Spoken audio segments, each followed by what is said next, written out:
পোনপ্ৰথমে আমাৰ সকলোৰে ফালৰ পৰা পৰিৱেশ আৰু পানী প্ৰতিৰক্ষা সংগঠনৰ লগত জড়িত সমূহ সদস্যলৈ নৱবৰ্ষৰ শুভেচ্ছা জ্ঞাপন কৰিলোঁ। আজি এই ভিডিঅ'টো বনোৱাৰ উদ্দেশ্যটো হ'ল যে আমাৰ যিটো সংগঠন আছে এই সংগঠনৰ পৰা আমি এটা মিছন লঞ্চ কৰিছোঁ আৰু সেই মিছনটোৰ নাম দিয়া হৈছে ইউথ।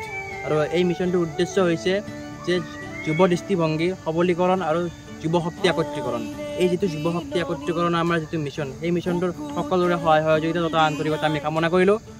আমাৰ যিটো এই মিছনৰ যিটো আমাৰ উদ্দেশ্য, সেই উদ্দেশ্যটো হ'ল যে আমি সকলোৱে লগ হৈ আমাৰ যি অনাথ আশ্ৰম আছে বা বৃদ্ধাশ্ৰম আছে, বৃদ্ধাশ্ৰমখনত গৈ আমি দিনজোৰা কাৰ্যসূচীৰ কাৰণে আমি সেই বৃদ্ধাশ্ৰমখনত যাব খুজিছিলোঁ।